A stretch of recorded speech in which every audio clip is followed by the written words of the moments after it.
और आइए शुरुआत कर रहे हैं आज की एक सबसे बड़ी खबर के साथ। और बड़ी खबर यह है कि डॉन के सफाए के लिए ही योगी का अवतार हुआ है। यह कोई और नहीं, यह देश के एक बहुत बड़े मंत्री ने कहा है कि योगी आदित्यनाथ जैसे पृथ्वी पर पाप जैसे जैसे बढ़ता है, योगी जैसे शख्स अवतार लेते हैं ऐसे डॉन और माफिया को खत्म करने के लिए, जैसे कृष्ण जी ने अवतार लिया था। अगली तस्वीर दिखाइए।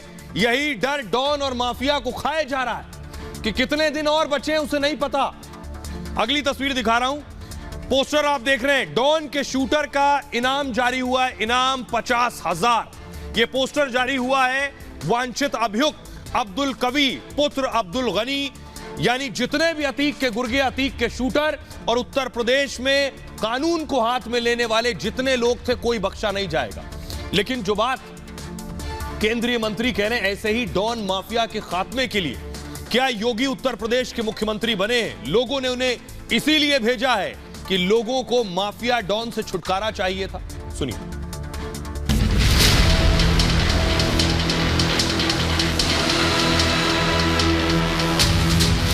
भगवत गीता में एक बात कही, वो योगी जी के काम को देखकर याद आती है। जो दुर्जनों को और दुष्ट लोगों का संहार करने वाला चाहिए, यही भगवान श्री कृष्ण ने गीता में संदेश दिया। योगी आदित्यनाथ उत्तर प्रदेश में डॉन माफिया अपराधियों के खात्मे के लिए ही आए।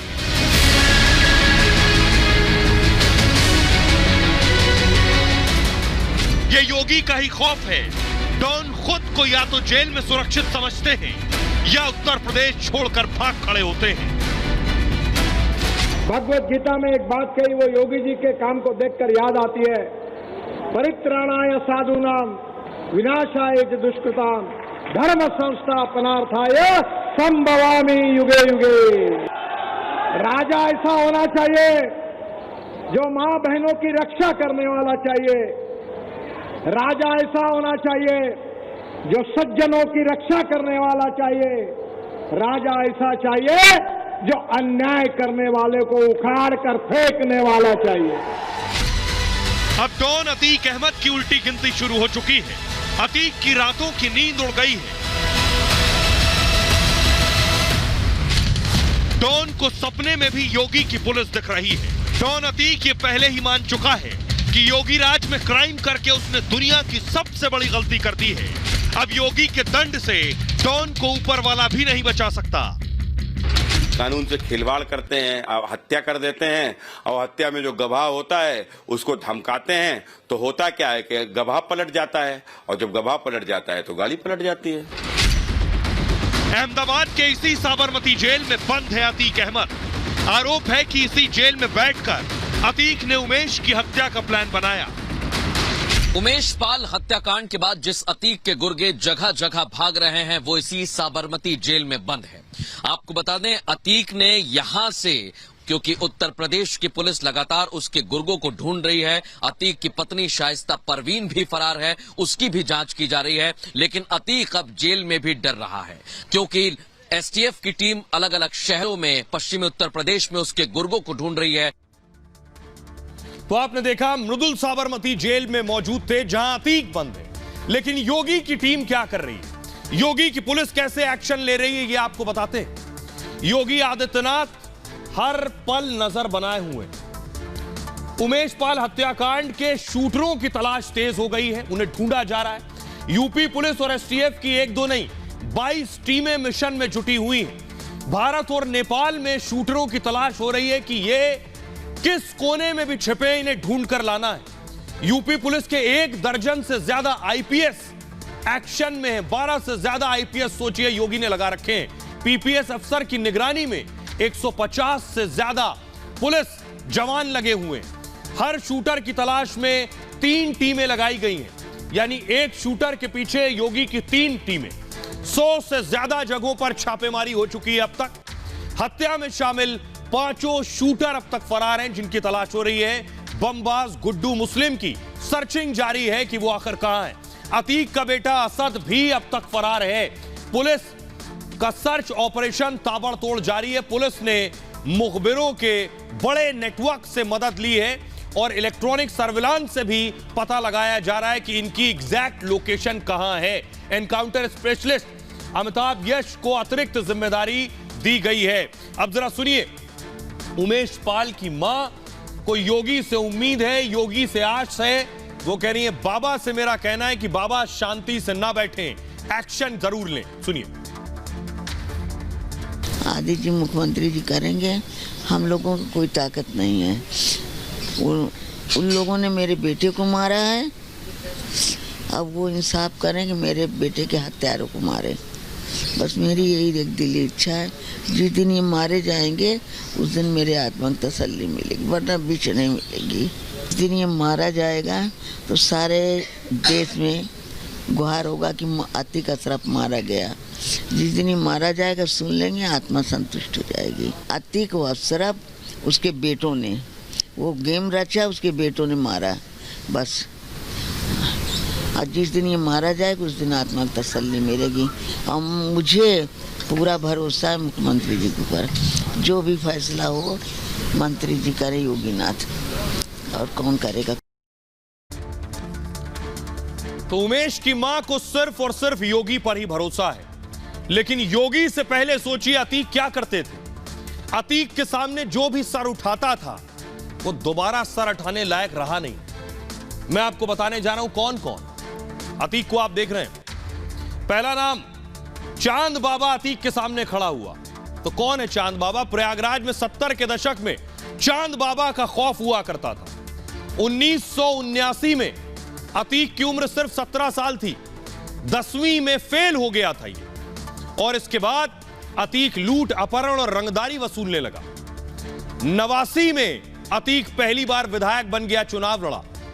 इलाहाबाद पश्चिम विधानसभा सीट से चांद बाबा को हराया। इन्हीं चांद बाबा को अतीक ने हरा दिया था, और उसके बाद अतीक और चांद बाबा के बीच गैंग वॉर हुआ।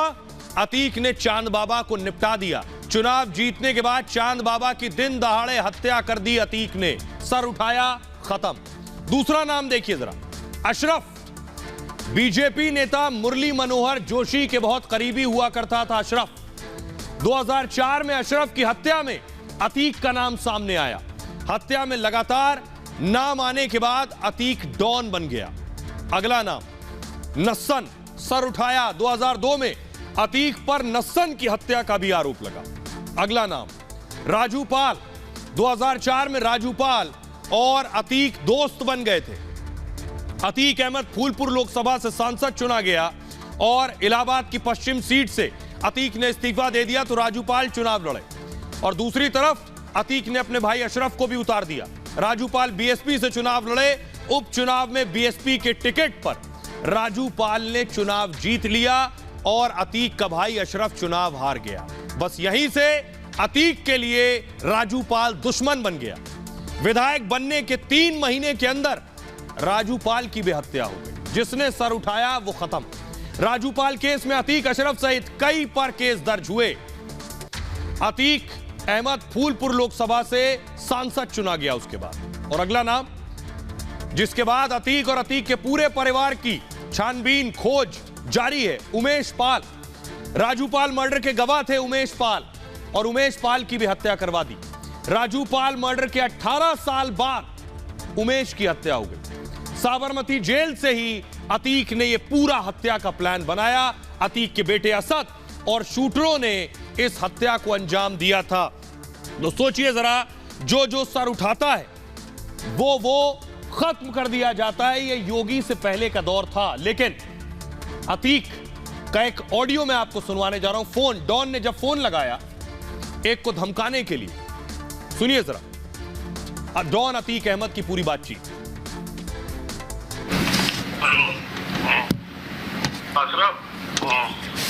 अतीक बोल रहे हैं। कहाँ हो? घर पे है। अच्छा, खुद्दूस का जो तुम परेशान किए रहा तो और सब अशरफ के साले बने रहा तो विधायक जी के साले बन गए हो, और तुम खुद्दूस में चलना का तई आने हरवाना बहुत पिटवा जब हो जाओ बेइज्जत। ना फूल को मुंह देखा ना कोनो को मुंह देखा। अरे भाई कोई बात ही नहीं हुआ कि आप झूठ बोल के बता रहे। कहा बात है, हमारे सामने बात करके बताओ। कहा हमने उनको परेशान कर रहा हूँ। सामने तुमको तुमको चौधरी है तुम्हें सामने बाहर तो हो जाओ होश में। तो वहाँ शिकायत हमको इतना ज्यादा मिला थी, हाँ सारा तुम करते रहते हो, दोनों हाथ लेटू रहा तो हम खुलवा के मुंह देकर तुम बात शिकायत में बहुत ज्यादा एक हम बताए दे रहे हैं, हम हरवाने की नौबे दूंगा हम। ठीक, आप खुद दूसरा कोई बनवासी हम ना करो।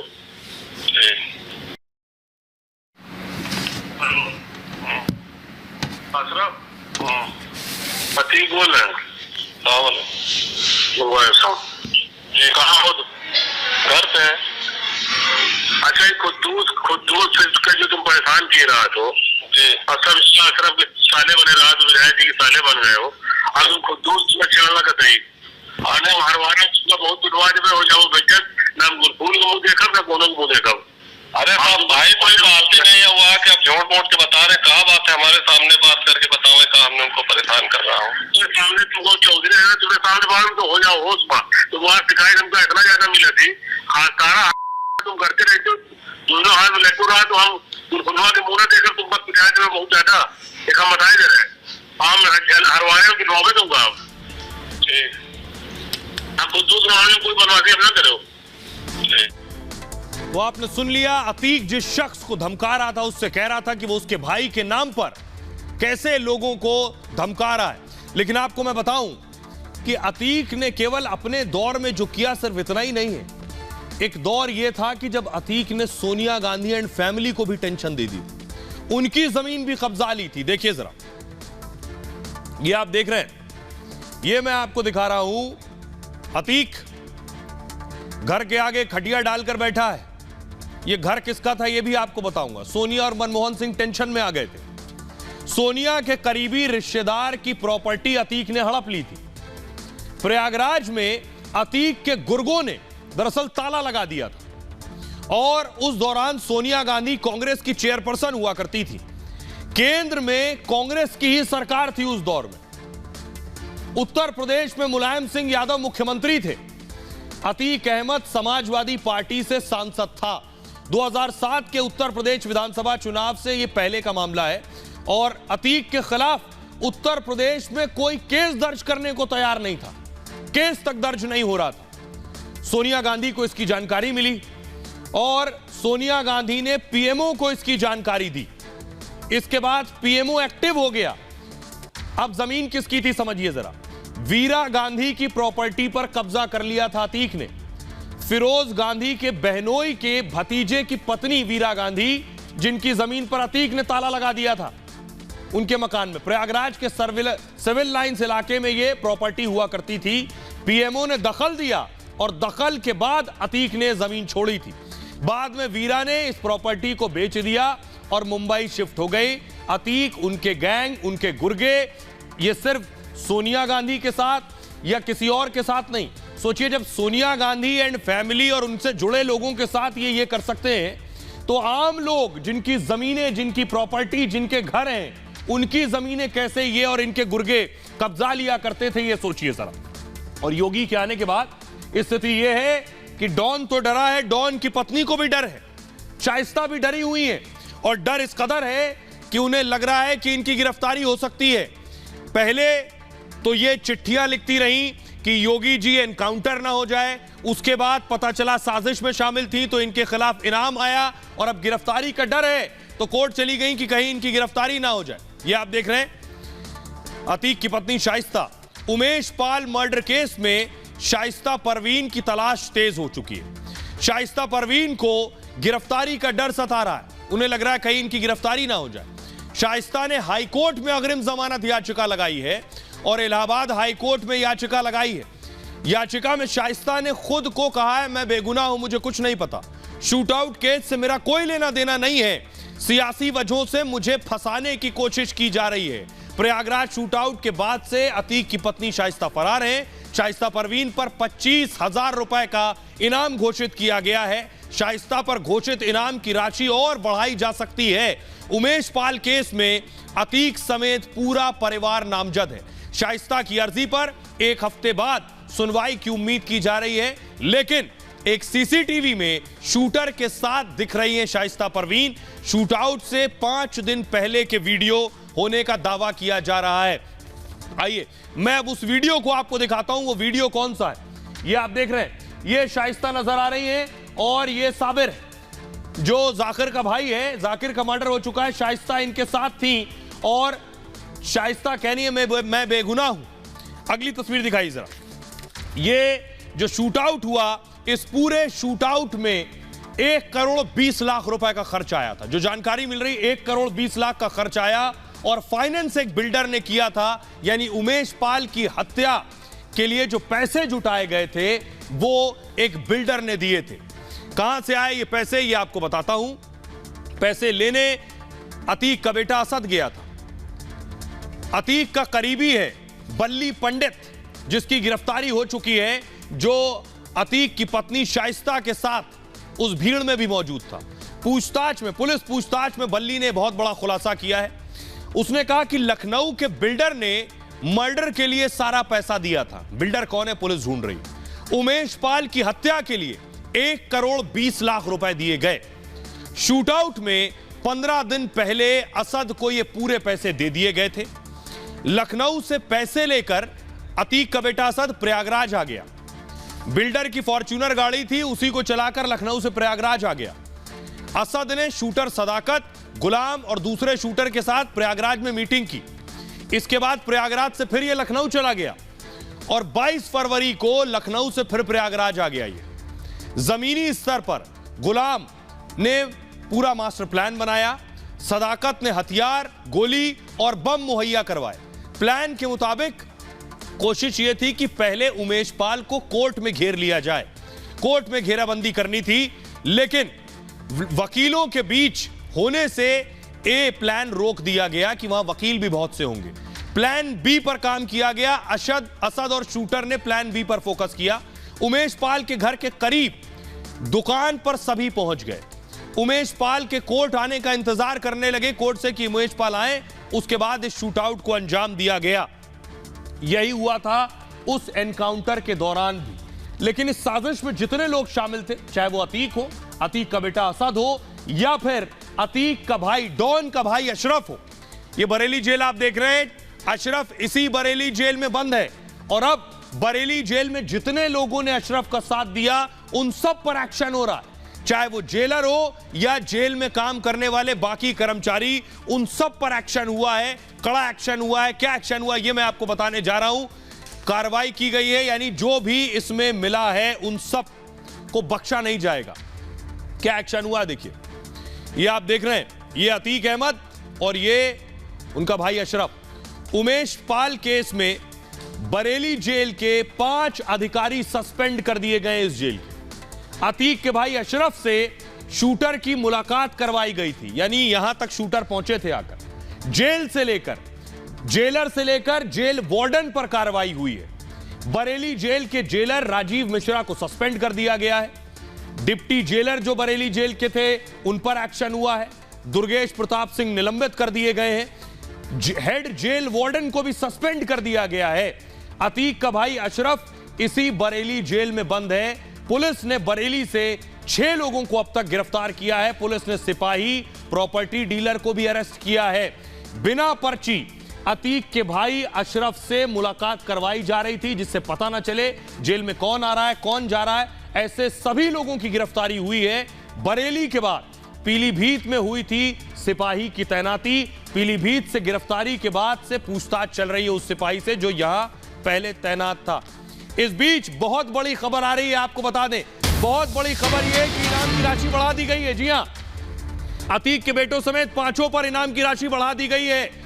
रिपब्लिक भारत पर इस वक्त की बड़ी खबर, हत्या करने के बाद ये सब फरार है। आरोपियों पर 5-5 लाख का इनाम कर दिया गया है, यानी इनामी राशि जो 2.5 लाख रुपए थी उसे बढ़ाकर 5 लाख रुपए का इनाम कर दिया गया है। असद पर, गुलाम मोहम्मद पर और गुड्डू मुस्लिम पर, ये सब फरार हैं। इन पर इनाम की राशि बढ़ा दी गई है। बताने वाले को 5 लाख रुपए का इनाम दिया जाएगा। पांचों का पता जो बताएगा उसको लगभग 25 लाख रुपए मिलेंगे 5 लाख के हिसाब से। खबरों में आगे बढ़ते हैं। आज की एक और बड़ी खबर है। अगली बड़ी खबर है, गंभीर है। राहुल गांधी जो कुछ बोल रहे थे, संसद में कहा गया राहुल गांधी ने देशद्रोह किया है। राहुल गांधी पर देशद्रोह का मुकदमा चलना चाहिए। राहुल गांधी ने कैम्ब्रिज में जो बोला, यूरोप में जो कुछ बोला, यह गलत है। देश की बदनामी की है राहुल गांधी ने लंदन में बोलने के बाद। अब भारत में कैसे हंगामा हुआ, पहली तस्वीर दिखाई। अगली तस्वीर, आज लोकसभा में जमकर हंगामा हुआ, और हंगामा कांग्रेस नहीं, बीजेपी सरकार के नेता और मंत्री कर रहे थे, लोकसभा में हंगामा हो रहा था। अगली तस्वीर दिखाई, राज्यसभा की तस्वीर आप देख रहे हैं। राज्यसभा में भी हंगामा हुआ और दोनों सदन स्थगित हो गए कि राहुल गांधी माफी मांगे, देशद्रोह का केस चले राहुल पे। अगली तस्वीर दिखाई, बाहर कांग्रेस हंगामा कर रही थी, आप देख रहे हैं। एमबीएल दीजिए प्लीज। ये आप देख रहे हैं गांधी प्रतिमा के सामने विपक्षी हंगामा और प्रदर्शन कर रहे थे। अगली तस्वीर दिखाई, विजय चौक की तस्वीर दिखाई अगली, ये आप देख रहे हैं। ये एक और तस्वीर मैं आपको दिखा रहा हूं, सदन में हंगामे की तस्वीर आप देख रहे हैं। लेकिन ये आरोप लग रहा है कि राहुल गांधी ने जो किया है वो देशद्रोह है, और राहुल गांधी पर देशद्रोह का मुकदमा चलना चाहिए। देखिए रिपोर्ट।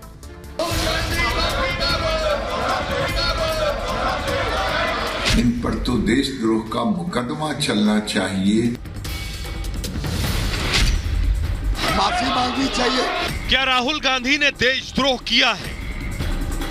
क्या राहुल पर देशद्रोह का केस चलना चाहिए? विदेश में देश का अपमान राहुल और पूरी कांग्रेस को भारी पड़ रहा है।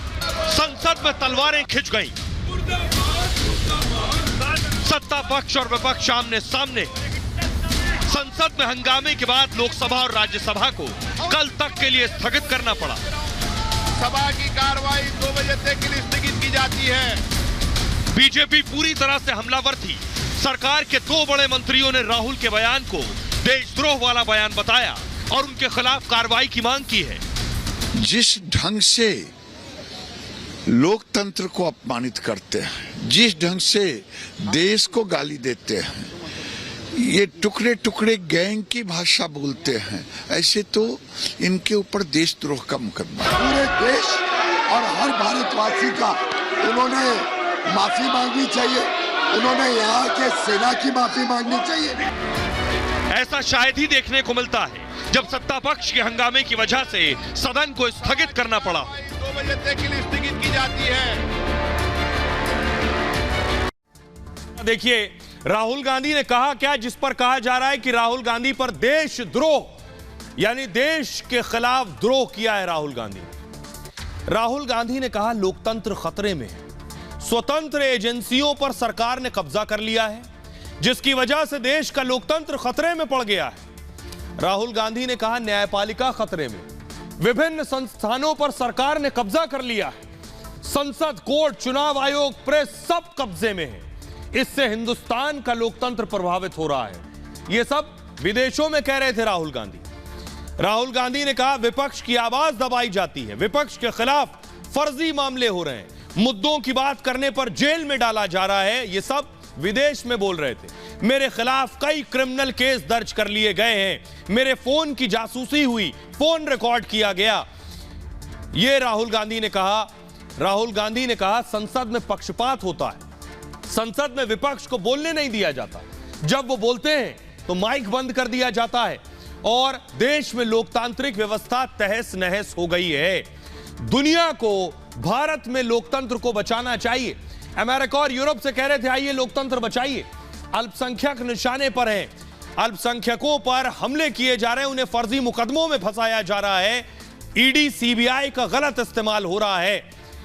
लेकिन इन सब के बीच हिंदुस्तान में लाख बुराई है, सबसे खराब देश है, लेकिन एक देश सबसे ज्यादा पसंद है राहुल, वो है चीन। कह रहे हैं चीन शांति पसंद देश है, वहां रेलवे, एयरपोर्ट सब कुछ प्रकृति से जुड़े हुए हैं।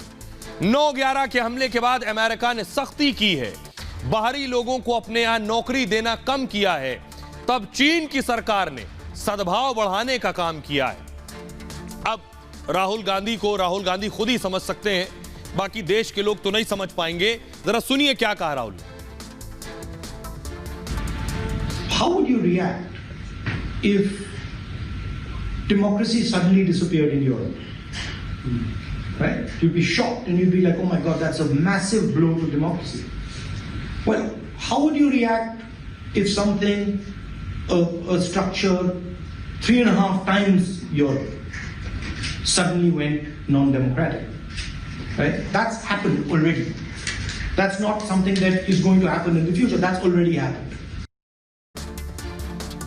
राहुल गांधी विदेश में लोकतंत्र पर सवाल उठा रहे थे। प्रधानमंत्री ने देश से, कर्नाटक से राहुल गांधी को जवाब दिया। सुनिए। लंदन में भगवान बसवेश्वर लोकतंत्र की मजबूत नींव का प्रतीक अनुभव मंडपम, वो भगवान बसवेश्वर, लंदन की धरती पर उनकी मूर्ति।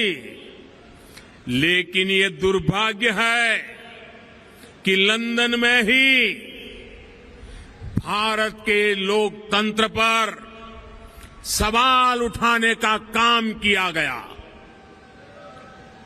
भारत के लोकतंत्र की जड़ें हमारे सदियों के इतिहास से सींची गई है। दुनिया की कोई ताकत भारत की लोकतंत्र की परंपराओं को नुकसान नहीं पहुंचा सकती। बावजूद इसके कुछ लोग भारत के लोकतंत्र को लगातार कटघरे में खड़ा कर रहे हैं। ऐसे लोग भगवान बसवेश्वर का अपमान कर रहे हैं। ऐसे लोग भारत की महान परंपरा का, भारत के 130 करोड़ जागरूक नागरिकों का अपमान कर रहे हैं।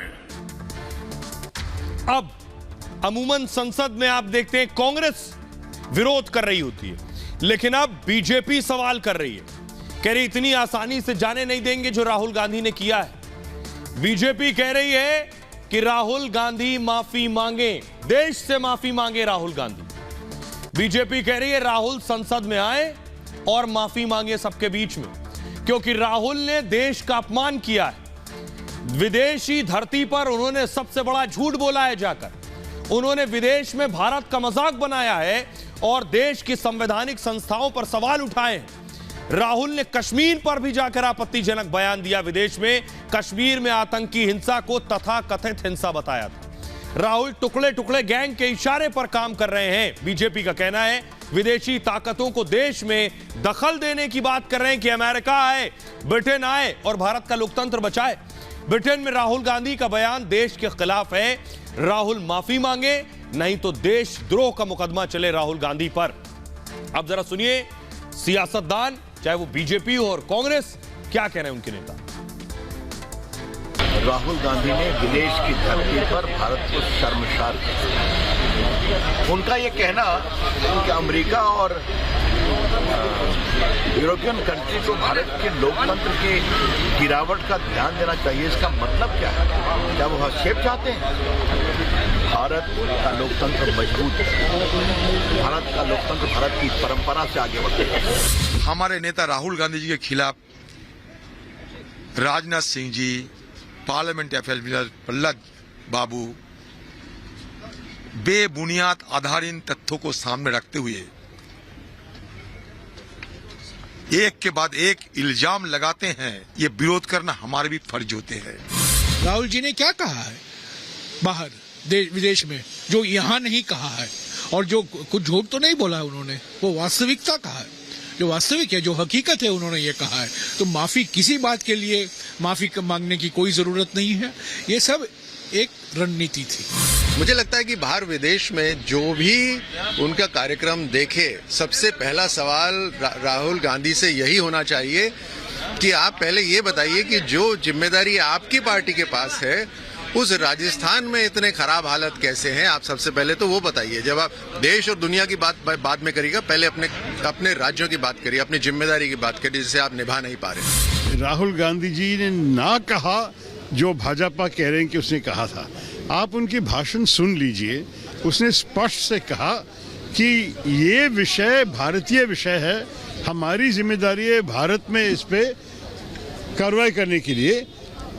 वो किसी कोई विदेशी ताकत से कुछ नहीं मांगा। इस सदन के एक सदस्य श्रीमान राहुल गांधी विदेश के धरती पे जाके एक तो स्पीकर के ऊपर स्पर्शन आई। अब पार्लियामेंट में यह आवाज उठ रही है कि राहुल गांधी पर देशद्रोह का मुकदमा चलना चाहिए। तो मैं आपको बताता हूं देशद्रोह है क्या, देश के लोग क्या कह रहे हैं, राहुल गांधी पर देशद्रोह लगना चाहिए या नहीं। लेकिन देशद्रोह क्या है ये आपको बताता हूं। आईपीसी की धारा है, यानी इंडियन पेनल कोड की धारा 124A में राजद्रोह या देशद्रोह का उल्लेख है, जिसमें कहा गया है कि अगर कोई व्यक्ति बोलकर या लिखकर या इशारों से या फिर चिन्हों के जरिए या किसी और तरीके से घृणा या अवमानना या उत्तेजित करने की कोशिश करता है या असंतोष को भड़काने का प्रयास करता है तो वो राजद्रोह का आरोपी है। क्या राहुल गांधी ने विदेश जाकर ऐसा किया है, लोगों को उकसाया है?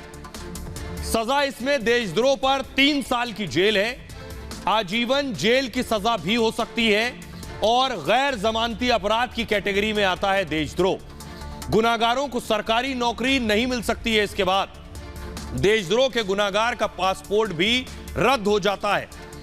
कब से लागू है? देशद्रोह पर कोई भी कानून 1859 तक नहीं था, 1859 तक। 1860 में बनाया गया कानून, 1870 में इसे आईपीसी में शामिल कर लिया गया और अंग्रेजों ने इसका इस्तेमाल स्वतंत्रता सेनानियों के खिलाफ भी किया है। बाद में देशद्रोहियों के खिलाफ इनका इस्तेमाल किया जाने लगा। अब आपको सुनवाता हूं देश के लोगों से पूछा जो राहुल गांधी विदेश में जाते हैं और कहते हैं भारत में लोकतंत्र नहीं है, लोकतंत्र खतरे में है, हमें बोलने नहीं दिया जा रहा, माइक हमारा बंद कर दिया जाता है। अमेरिका और यूरोप से कहते हैं आइए हमारा लोकतंत्र बचा लीजिए। भारत के लोग क्या इससे गुस्सा हैं?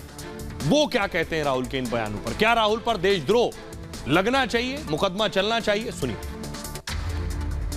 राहुल गांधी की मुझको लगता है ऐसी आदत हो गई है कि विदेश में बैठ करके अपने देश की किस तरह से लोकतंत्र पर प्रश्न चिन्ह वो उठा रहे हैं, मुझको लगता है उनको शर्म आनी चाहिए। और दूसरी बात, ये पूरा देश देख रहा है कि किस प्रकार का ढोंग करके वो भारत जोड़ो यात्रा निकालते हैं और उसके बाद विदेश में बैठ करके भारत की लोकतांत्रिक व्यवस्था पर प्रश्न चिन्ह उठाने का काम करते हैं। ये राहुल गांधी जी ने जिस प्रकार से टिप्पणी करी है, देश के बाहर जाके भारत के खिलाफ बोला है, भारत के जनता को, भारत देश को नीचे दिखाने की कोशिश की, ये बहुत ही निंदनीय है, बहुत गलत बात है। आप अगर दूसरे देशों में जाकर अपने देश की निंदा करेंगे, उसकी बुराई करेंगे तो देशद्रोह के बराबर ही है और उन पर बिल्कुल मुकदमा होना चाहिए। नहीं, ऐसा लगता है लोकतांत्रिक हत्या हो रही है या इस तरह की लोकतंत्र खत्म हो रहा है तो इसके लिए संसद है, संसद में अपनी बात को रखें। वो संसद भी एक माध्यम होता है देश में अपनी पूरी बात पहुंचाने का। वैश्विक पटल पे अपने देश की एक जिसे कहते हैं साग के वो बट्टा लगाने का काम जो ये राहुल गांधी जी कर रहे हैं, ये उन्हें शोभा नहीं देता है। विपक्ष के नेता हैं, बड़े नेता हैं, एक बड़ा मैसेज देश दुनिया में जाता है उनके जरिए, तो वो एक गलत एक उनका सिनेरियो जो है, उनका देखने का दृष्टिकोण जो है बहुत ही गलत है। सन 2014 में भी लोगों ने पहचाना जाना कि मोदी को लोग कितना प्यार कर रहे हैं, कितना नहीं प्यार कर रहे हैं। 2019 में भी जाना, 2024 में भी जानेंगे। तो ये व्यक्तिगत उनकी प्रॉब्लम है, ना कि हमारे देश की। ये राजनीतिक स्टेटमेंट हो सकता है और मे बी देशद्रोह की श्रेणी में रखा जाना चाहिए, लेकिन वहाँ पे इस तरीके का बात कहना, इस तरीके का कोई बात करना अपने देश के प्रति, ये ठीक नहीं है। मेरा कहना तो बस इतना ही। अपने देश की बातें कहीं बाहर देश में जाके करना मेरे हिसाब से सही चीज़ नहीं है। हमारे यहाँ लोकतंत्र है, फ्रीडम ऑफ स्पीच है, यहाँ पे आप अपना प्रदर्शन करिए, अपनी बात रखिए। एक और खबर है, आज दिल्ली के विधायकों की चांदी हो गई है, ज्यादातर तो केजरीवाल के हैं। तो विधायकों की सैलरी में बंपर इजाफा हो गया है, मार्च का महीना, तनख्वाह बढ़ गई है।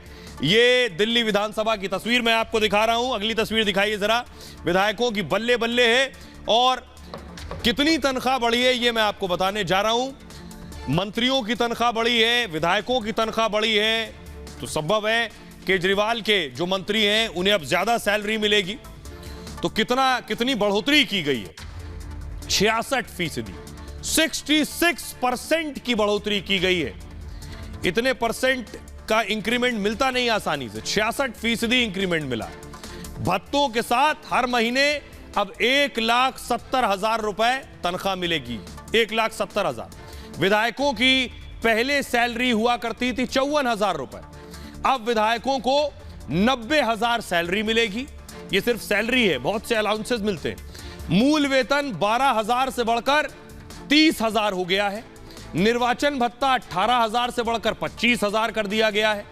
वाहन भत्ता 6,000 रुपए से बढ़ाकर 10,000 रुपए और टेलीफोन भत्ता अब 8,000 से 10,000 रुपए। सचिवालय भत्ता 10,000 से 15,000 कर दिया गया है। मुख्यमंत्री मंत्रियों के वेतन में करीब 200% की बढ़ोतरी हुई है। मुख्य सचेतक नेता विपक्ष की सैलरी भी बढ़ा दी गई है। मंत्री की सैलरी अब 1,72,000 रुपए। मंत्रियों का मूल वेतन 20,000 से 60,000 रुपए कर दिया गया।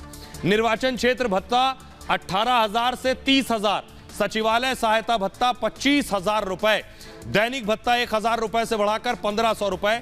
इन सबको क्लब करेंगे सारे भत्तों को मिलाकर तो 1,70,000 रुपए तक पहुंचेगी तनख्वाह। हर महीने 20,000 रुपए आवास का भत्ता है, 10,000 रुपए वाहन का भत्ता है और विधायकों को 14 फरवरी 2023 से बढ़ी हुई तनख्वाह मिलेगी।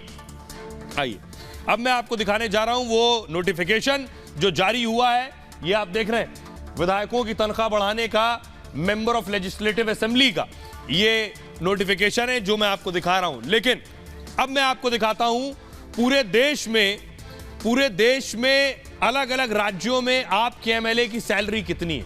आप किस राज्य में रहते हैं तो आपके राज्य के विधायक को कितनी तनख्वाह मिलती है। ये देखिए तेलंगाना के जो विधायक हैं उन्हें मिलते हैं सबसे ज्यादा पैसे, 2.5 लाख रुपए तनख्वाह है तेलंगाना के।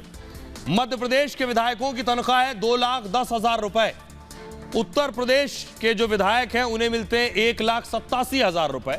महाराष्ट्र के विधायकों को मिलते हैं 1,70,000 रुपए। उत्तराखंड के विधायकों की तनख्वाह है 1,60,000 रुपए और आंध्र प्रदेश के जो एमएलए हैं उन्हें 1,60,000 मिलते हैं। राजस्थान के विधायकों को 1,25,000 रुपए तनख्वाह मिलती है। हिमाचल प्रदेश में 1,25,000 रुपए सैलरी एमएलए की है। बिहार में यह तनख्वाह 1,14,000 है विधायकों की। पश्चिम बंगाल में 1,13,000 है। झारखंड में 1,11,000 रुपए तनख्वाह है। तमिलनाडु में 1,05,000 रुपए। कर्नाटक के विधायकों को सबसे कम लगभग 98,000 मिलती है, उससे कम सिक्किम में 86,000 रुपए, लगभग 86,500। केरल में 70,000 रुपए तनख्वाह है विधायकों की। गुजरात में 65,000। यह है आपके विधायकों की तनख्वाह। आइए आगे बढ़ते हैं और पड़ोसी देश चलते हैं। लिए आपको बात पाकिस्तान की करते हैं क्योंकि इमरान खान के लिए मुश्किलें बढ़ गई हैं और इमरान खान टोटका कर रहे हैं। ये आप बकरी देख रहे हैं, इमरान खान सोच रहे हैं कौन सा बकरा कुर्बान होगा। तो पहले इमरान खान ने तैयारी कर ली है, ये वाला करवा दें। टोटके से बच पाएंगे क्या इमरान खान? ये मैं क्यों कह रहा हूं? शहबाज शरीफ चाह रहे हैं चुनाव होने अगस्त में, अगस्त से पहले इमरान खान को निपटा दें। उससे होगा ये कि फिर अकेले ही रहेंगे, लोगों के पास भी कोई विकल्प होगा नहीं। अगली तस्वीर दिखाइए जरा। इमरान खान देखिए, ये देख रहे हैं हाथ में बकरा लिया इन्होंने। आज की तस्वीर दिखा रहा हूं, जब पता चला गिरफ्तारी होने वाली तो बकरा दान किया इमरान खान ने। ये देख रहे हैं, ये काला बकरा दान किया है कि बकरा कुर्बान हो जाए, इमरान का नंबर ना आए। जरा रिपोर्ट देखिए।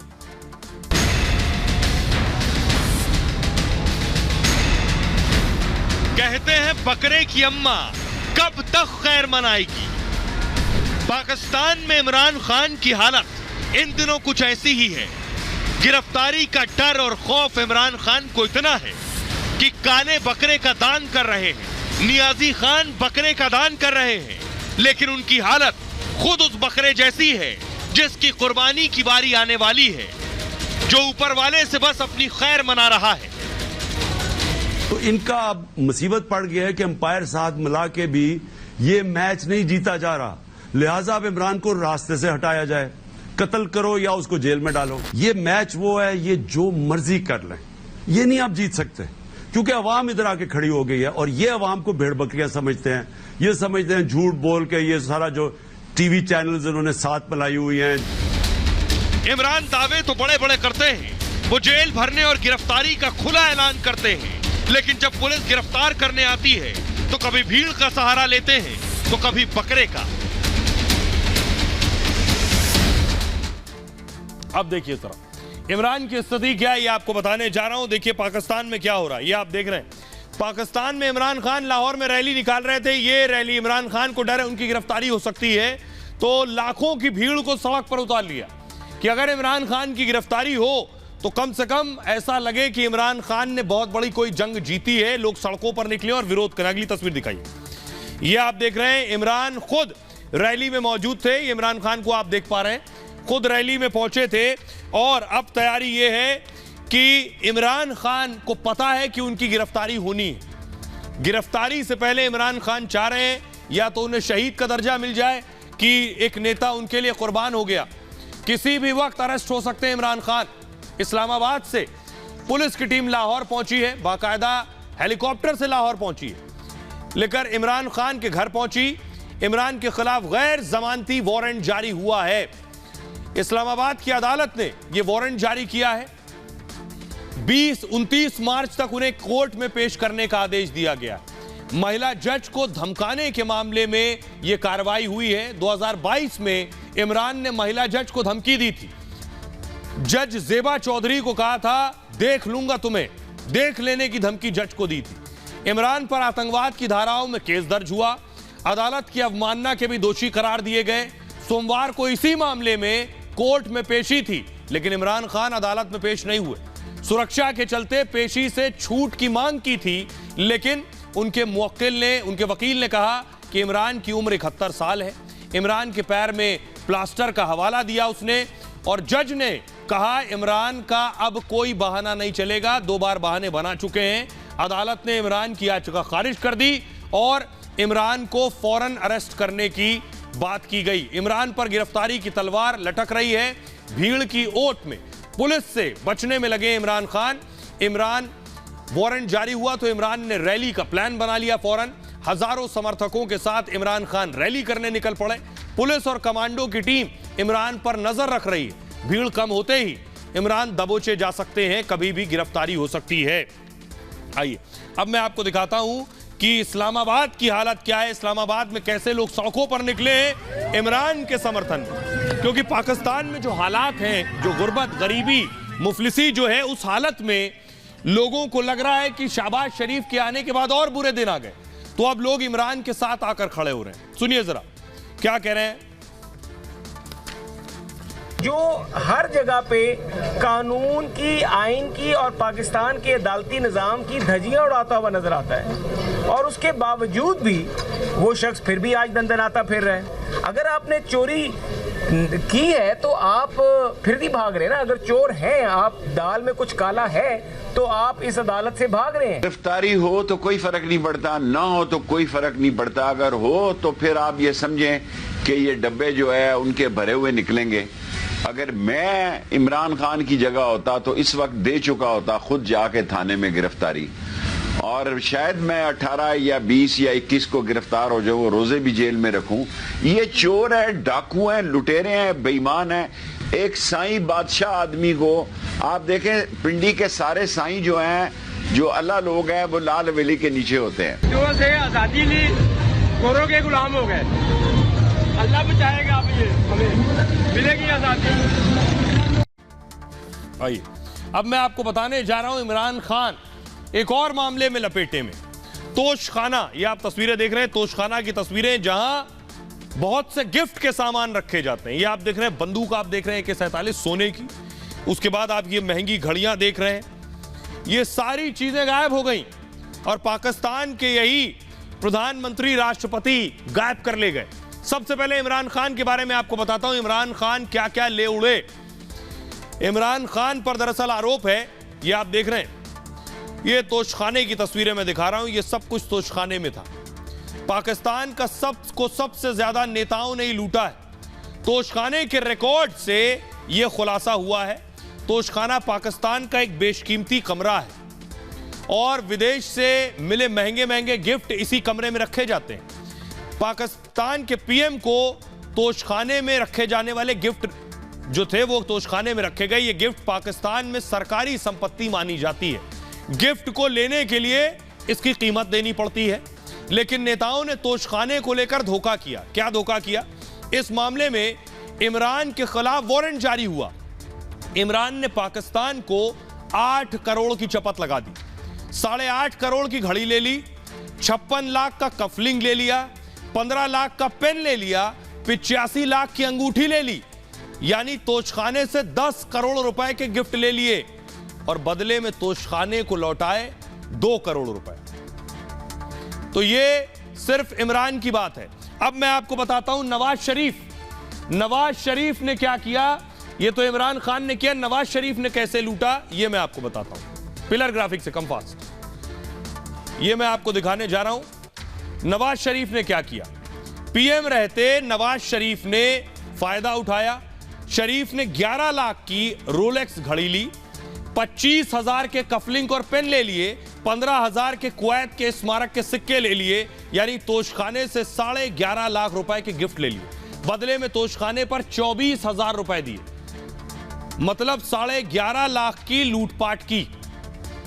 अब आपको बताता हूं, एक और हैं आसिफ अली जरदारी, जो कि बेनजीर भुट्टो के शौहर हैं, बिलावल भुट्टो के पिता हैं। उन्होंने कितनी लूट की, सारे लुटेरे हैं पाकिस्तान में। जरदारी की हालत देखिए जरा। राष्ट्रपति रहते हुए आसिफ अली जरदारी ने भी लूटा है। कैसे? जरदारी ने 5 करोड़ 70 लाख की BMW कार ली और इसे मूव कीजिए आगे। तोशखाने में जरदारी ने 1 करोड़ 60 लाख रुपए दिए, यानी देश को 9 करोड़ का धोखा दे दिया जरदारी ने। यह है पाकिस्तान के लुटेरे नेता। अब जरा सुनिए मरियम नवाज क्या कह रही। झूठा मेरे पे इल्जाम लगाया कि मैंने कोई घड़ी ली है तोशाखाना से। मेरे नाम पे एक पाइनएप्पल है। अगर मेरी 11 साल के पॉलिटिकल करियर में आपको मरियम नवाज के खिलाफ एक पाइनएप्पल मिला है तो आपको डूब के मर जाना चाहिए। एक तरफ पाइनएप्पल और एक तरफ 5 कैरेट की अंगूठी, कोई कंपैरिजन है? आज की एक और बड़ी खबर है और सबको फक्र करने वाली खबर है। ऑस्कर में इंडिया का डंका बचा। ऑस्कर में भारत को जो ऑस्कर में पुरस्कार मिला है उसके बारे में आपको बताते हैं। कौन कौन सी फिल्म, कौन सा गाना, किसे कौन सा अवार्ड मिला है। आइए, दरअसल भारत को ऑस्कर में क्या कामयाबी मिली है ये आपको बताने जा रहा हूं मैं। ऑस्कर अवार्ड में भारत का डंका बजा है। 95वीं ऑस्कर सेरेमनी में भारत को 2 अवार्ड मिले हैं। 15 साल बाद भारत को कोई ऑस्कर अवार्ड मिला है। फिल्म RRR के गाने नाटू नाटू को अवार्ड मिला है। नाटू नाटू ने बेस्ट ओरिजिनल सॉन्ग का अवार्ड जीता है। नाटू नाटू को ग्लोबल गोल्डन ग्लोब अवार्ड भी मिल चुका है। इससे पहले किसी भारतीय फिल्म के गाने को पहली बार ऑस्कर मिला है। इसके अलावा the elephant whispers best documentary short film बनी है।